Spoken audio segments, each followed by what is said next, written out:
रौनकपुर नाम के एक शहर में राजा रौनक सिंह का राज हुआ करता था। वो हमेशा अपनी प्रजा के हित में कार्य किया करते थे।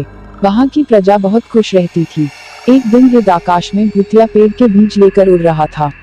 जैसे ही गिद्ध रौनकपुर पहुंचा तो उसके मुंह से एकदम बीज रौनकपुर के बीचों बीच गिर गया। बीज भूतिया था, इसलिए अगले ही दिन वो पौधा बन गया। वहाँ के स्थानीय निवासियों ने जब पौधे को देखा तो हैरान रह गए, क्योंकि पौधे का रंग काला था। बाद में लोगों ने आपस में चर्चा की और यह समझा कि खेत में उगने वाला कोई घासपात या वनस्पति होगी। दूसरे दिन वो पौधा काफी बड़ा हो गया।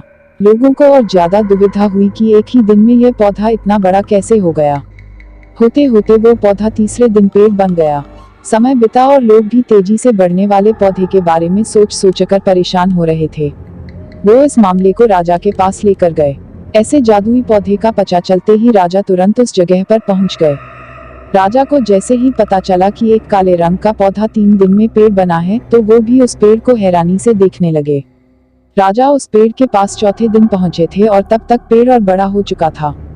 वो इतनी तेजी से फैला था कि किसी को यकीन ही नहीं हो रहा था। राजा समझ गए थे कि का रंग काला है, इसमें जरूर कुछ जादू टोना होगा। इसी सोच के साथ राजा ने घोषणा कर दी कि जो भी इस पेड़ को खत्म करेगा उसे वो इनाम के तौर पर 1000 सोने के सिक्के देंगे। यही नहीं, राजा ने यहाँ तक कहा कि पेड़ को खत्म करने वाला व्यक्ति मेरी मृत्यु के बाद मेरी राजगद्दी पाने का हकदार भी बनेगा। इतनी बड़ी घोषणा सुनने के बाद हर कोई पेड़ खत्म करने के लिए अपना दिमाग लगाने लगा। राजा के सारे चतुर मंत्रियों ने भी तरकीब लगाई, लेकिन पेड़ को कोई भी नष्ट नहीं कर पाया।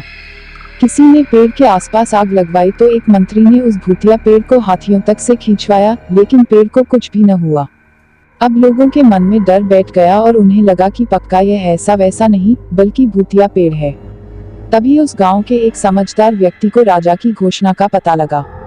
जानकारी मिलते ही वह अपने गुरु के पास भूतिया पेड़ से जुड़े रहस्य को जानने के लिए पहुंच गया। गुरु जी ने अपनी ध्यान की शक्ति को एकत्र करके देखा और उससे पूछा, क्या तुम पेड़ को खत्म करना चाहते हो? समझदार व्यक्ति ने जवाब दिया, हाँ गुरुजी, सब उससे परेशान हैं। गुरु जी ने बताया कि उसे खत्म करने का एक ही तरीका है। इसके लिए तुम्हें उस पेड़ के आसपास नमक डालना होगा। इस तरकीब के बारे में जानते ही वो व्यक्ति तेजी से राजा के पास गया और कहा कि इस पेड़ के आसपास आपको नमक डलवाना होगा। ऐसा करने पर ही यह पेड़ खत्म होगा। राजा ने अपने सैनिकों को ठीक ऐसा ही करने को कहा। सैनिकों ने मिलकर पेड़ के चारों ओर खूब सारा नमक डाल दिया। नमक डालने के एक दिन बाद ही पेड़ का आकार कुछ कम हुआ। होते होते 5वें दिन तक पेड़ एकदम छोटा हो गया। उसके बाद गलकर वो गायब ही हो गया। उस व्यक्ति की तरकीब काम कर गई और राजा ने खुश होकर उसे इनाम की 1000 सोने की मोहर पहले दी। उसके बाद एक पत्र दिया जिसमें लिखा था कि वो राजा के मरने के बाद उनकी गद्दी को संभालेगा। वो समझदार व्यक्ति खुश होकर अपने घर चला गया।